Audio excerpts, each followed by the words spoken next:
சுந்தரி சீரியல்ல கிருஷ்ணா கேரக்டர்ல நடித்து பிரபலமானவர் தான் அரவிஷ். இவரு சுந்தரி சீரியல்ல சுந்தரியுடைய அண்ணனா இருந்த பல உதவிகளை செய்துட்டு வந்தாரு. சுந்தரி சீரியலுடைய முதல் பாகத்தை தொடர்ந்து இரண்டாவது பாகத்திலையும் நடிச்சிட்டு வராரு. கோயம்புத்தூர் சேர்ந்த அரவிஷ் இப்போ இலக்கிய சீரியலும் நடிச்சிட்டு வராரு. இவரு திருமகள் சீரியல்ல ஹீரோயின் நடித்த ஹரிகாவை திருமணம் செஞ்சிருக்காரு.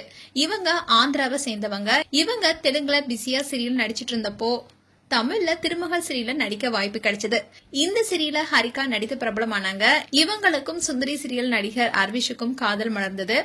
தங்கள் காதல வெளிப்படையா சோசியல் மீடியால சொல்லியிருந்தாங்க. இந்நிலையில சில மாதங்களுக்கு முன்னாடி அரவிஷ் அண்ட் ஹரிகா நிச்சயதார்த்தமோ முடிந்து பலரும் வாழ்த்துக்கள் தெரிவிச்சாங்க.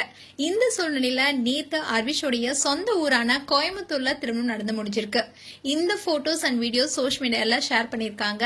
அண்ட் இந்த போட்டோ அண்ட் வீடியோ இப்போ வைரல் ஆயிட்டு வருது. அரவிஷ் அண்ட் ஹரிகாக்கு எங்களுடைய வாழ்த்துக்கள்.